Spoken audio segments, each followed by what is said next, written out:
The dark web. It started out as curiosity. I had heard rumors online about hidden websites on the so-called dark web that you could only access if you knew where to look. Sites selling illegal goods and services that you'd never find searching Google. I didn't really believe most of it was real, but the idea intrigued me.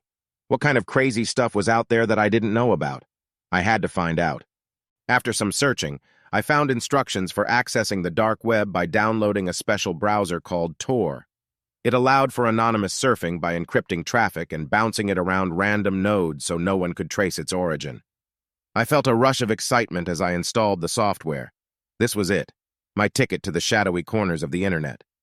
The first thing I did was find a directory listing illegal sites along with their hard-to-remember web addresses. My jaw dropped as I scrolled through. There were marketplaces for buying stolen data, hacked accounts, identities, and credit cards. Software for compromising computers and breaking passwords, sites advertising criminal services like money laundering and forgery, even illicit products like drugs and weapons. It was an online criminal underworld operating in plain sight if you knew where to look.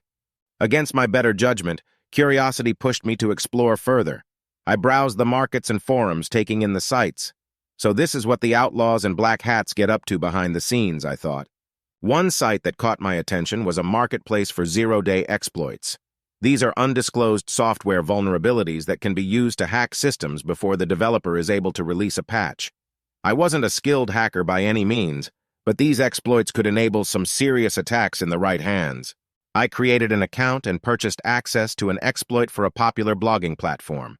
The site allowed anonymous payments through cryptocurrency, of course. I downloaded the encrypted zero-day files to my computer, my heart racing. I couldn't believe I had just crossed that line into criminal hacking. Over the next few days, I researched how to leverage the exploit and set up a test server to experiment. The dark website had delivered as promised.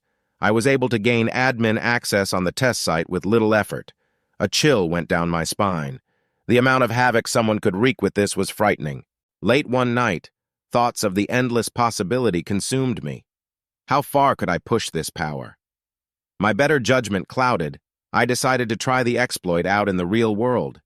In hindsight, this was an incredibly foolish mistake I'll always regret. I targeted a moderately popular blog writing inflammatory political hit pieces. They had pissed me off with some posts, and I wasn't thinking clearly. I was able to quickly access their admin panel using the exploit, gaining the ability to do whatever I wanted. Alter posts, access data, even take down the site. After tweaking some posts for fun, I came to my senses. What the hell was I doing? This was incredibly illegal and dangerous. Panic set in as I realized I had to cover my tracks. I frantically worked to delete logs and any trace of my access. Once that was done, I immediately deleted the exploit files from my computer. My heart was racing for the rest of the night. I still couldn't believe what I had done in a moment of idiocy. I vowed to never access the dark web again. The expanse of illegal and dangerous information was too tempting for curiosity.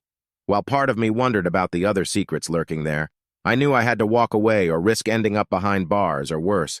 Some doors are better left unopened.